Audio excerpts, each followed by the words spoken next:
আজকে এই স্বাধীন বাংলাদেশে একজন মুক্তিযোদ্ধা, একজন সাংবাদিক, একজন বিশিষ্ট অধ্যাপক, ঢাকা বিশ্ববিদ্যালয়ের আইন বিভাগের অধ্যাপক সহ আরও অন্যান্য সম্মানিত ব্যক্তিবর্গ, তাদের সাথে ওপেনে মব করা হলো এবং তাদেরকে লাঞ্ছিত করা হলো, তাদেরকে আঘাত করা হলো। যেখানে এই যে আঘাত করা হয়েছে তাদের সাথে, সেখানে মূলত ক্রিমিনাল অফেন্স হয়েছে তাদের সাথে 325, 323 এগুলো হয়েছে তাদের সাথে, তাদের মানহানি হয়েছে এবং যেখানে তারা ভিকটিম হয়েছে, অথচ তাদেরকেই আবার কোর্টে এনে গ্রেপ্তার দেখানো হচ্ছে, তাও আবার সন্ত্রাস বিরোধী আইনে।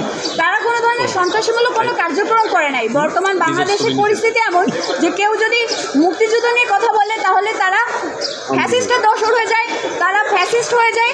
কারোর কোনো এখন স্বাধীনতা নেই। বাংলাদেশের যে কনস্টিটিউশন, সেই কনস্টিটিউশনের 39 ধারা অনুযায়ী এই বাংলাদেশে এখন স্বাধীনভাবে মত প্রকাশের কোনো সুযোগ নেই।